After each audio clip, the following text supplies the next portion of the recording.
Hi, so this is part two of my Creepypasta critical thinking videos, and it's Creepypasta TV and movies. What are lost episodes?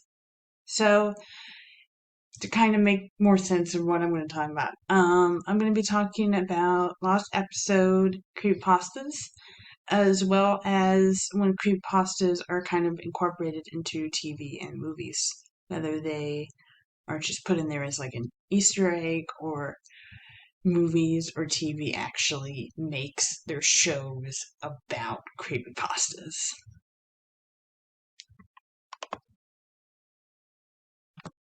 So why are lost episodes so popular? Um, People want to tell new stories about things they remember from their childhood. This could be kind of like you could make a fan fiction, which I guess actually lost episodes kind of are fan fiction a little bit. Um, And most of these lost episodes are from 90s or 2000 shows. Trying to think of the lost episodes that I've seen that will fit into this. There's I know that Rugrats has popular one, Pokemon, SpongeBob one we'll be talking about. The only one that I can think of that is kind of popular that is not 90s, that's more current, is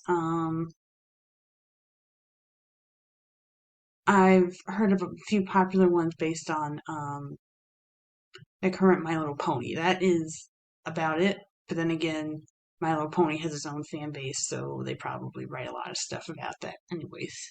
So in creepypasta and negative nostalgia, which again from last video, I will be putting them in the description. Um it is noted that people wanted to share dark theories about nostalgia, kind of being like, ooh, this could have happened. As I said, with just making stuff. Also, this is the same thing with old video games. Is like Ben Drowned, which was mentioned in the last part, and also there's also a popular one about Pokemon the video game called Lavender Town Syndrome. And then in Creepypasta New Frontier for Storytelling, it was mentioned that creepypastas are just a new form of urban legend, which technically they are. They're just kind of put under a different label, which I guess the difference is urban legends were kind of not connected to the internet versus creepypastas are more closely connected to the internet. So, one of the big things that have to do, even though that there are lost episode creepypastas, this is a version of a lost show creepypasta, kind of close to Candle Cove, which I will be talking about next slide. Um, so Happy Appy is a creepypasta that talks about a version of a fictional, scary Nick Jr. show, and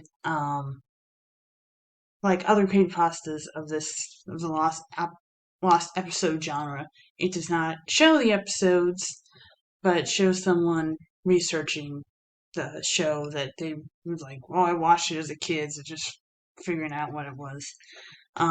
So if you read the story like, oh, this is true, this was a real show, then you can believe it. But if you look into it and you can see that, no, this is just a creepypasta, it's not real. So it's important to do your real life research, because if you believe that this story is fact, then it's just not. You gotta realize that when you're looking at creepypastas, you gotta take everything with a grain of salt, and it's a very low chance that it's gonna be real. So when creepypastas and TV combine, Channel Zero was a sci-fi show in 2016. They made 4 different creepypastas and TV seasons.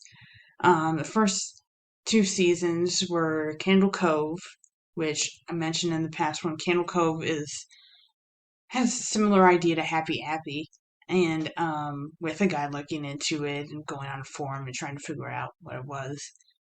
And No End House is about these people go into a house and it turns into like a maze type thing where each room just gets worse and worse. Um, Another example of creepypastas and TV combining is the creepypasta Squidward Suicide, which was based off of SpongeBob SquarePants and is one of the most popular lost episode creepypastas and was made several years ago.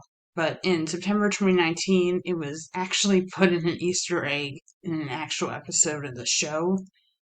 And so I think that of these two things, of which one you need to be more careful with critical thinking and whether or not it's real, is the um, Squidward suicide being put in as a been put in as an Easter egg because of the fact that it's put in the actual show would make you think that, oh, this actually happened in the show, but it didn't.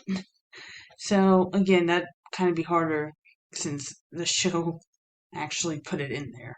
And when it comes to Channel Zero, you can easily look up that this was based off creepypastas. Um, and then I have why will creepypastas be remade into movies?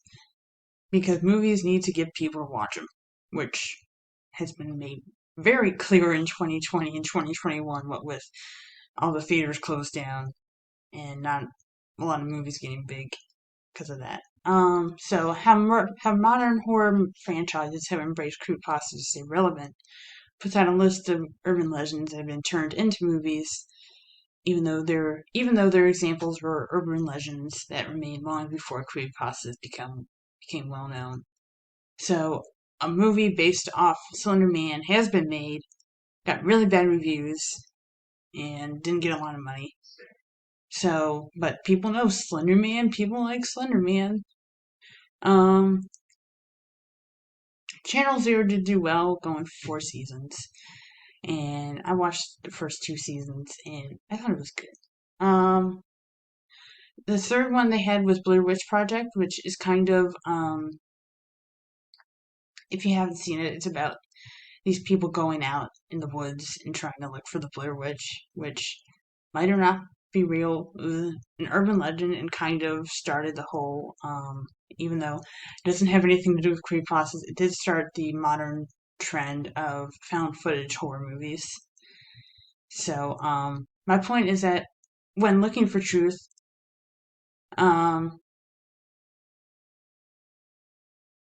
um, if there are multiple sources mentioning creepypastas, it is more difficult to know if it's truth or fiction. Especially if, oh look, here's a creepypasta, and here's a thing about a show that was made from the creepypasta, so there's a bigger chance of, oh look, might be real. So you have to look on both and make sure that they're actually telling the truth. So, okay, I'm ready for part 3, and I hope you enjoyed part 2. All right.